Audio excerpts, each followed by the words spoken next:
नमस्कार दर्शक बंधु जय जगन्नाथ शुभ सकाळ मु लिपुन आज हेउछि एप्रिल 5 तारिख रविवार आसंतु आज 20टी गुरुत्वपूर्ण खबर पर नजर पकाइबा तेबे प्रतिटी खबर गुरुत्वपूर्ण अटे सेथिपाई भिडियो को शेष पर्यंत देखिबाकू मोर अनुरोध किंतु ता पूर्वरु जदि आपण माने एजे हम चैनल को सब्सक्राइब करनांती ताहले एबे सब्सक्राइब करी पाखरथिबा बेल आइकन दबाई ऑल ऊपर क्लिक कर दियंतु।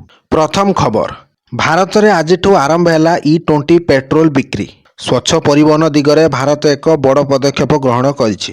1 एप्रिल 2026 रु सारा देश रे E20 पेट्रोल बिक्री आरंभ होइछि। आजिठू आपण गाड़ी रे जेउ तेल पकाइबे सेतिरे 80% पेट्रोल ओ 20% इथानल रहिबो। भयंकर तैल संकट समय रे E20 पेट्रोल बिकिबाकू बाध्यतामूलक करा जायछि।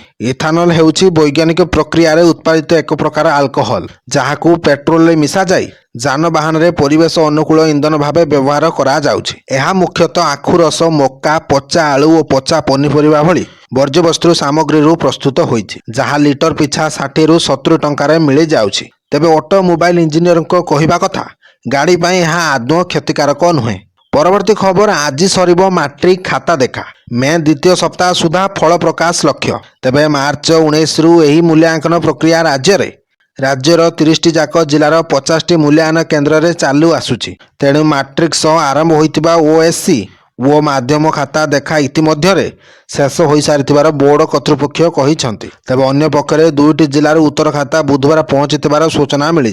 तेणु मैट्रिक सब्जेक्टिव प्रश्नर उत्तर खाता मूल्यांकन लागि राज्य में 13,000 रु अधिक शिक्षक नियोजित अछंती। तेबे मैट्रिक एसओएससी चलित वर्ष राज्य में 5,40,000 रु अधिक परीक्षार्थी परीक्षा होइतिला। 100 नंबर विशिष्ट परीक्षार 50 नंबर विशिष्ट ऑब्जेक्टिव प्रश्नर उत्तर ओएमआर सीट रे थिबारु ताहा मूल्यांकन शेष हो सारिछि ओ सब्जेक्टिव उत्तर खाता गुड़िकर मूल्यांकन मार्च 19 रु आरंभ होइतिला। परवर्ती खबर आरंभ हैला नुआ सुभद्रा पंजीकरण।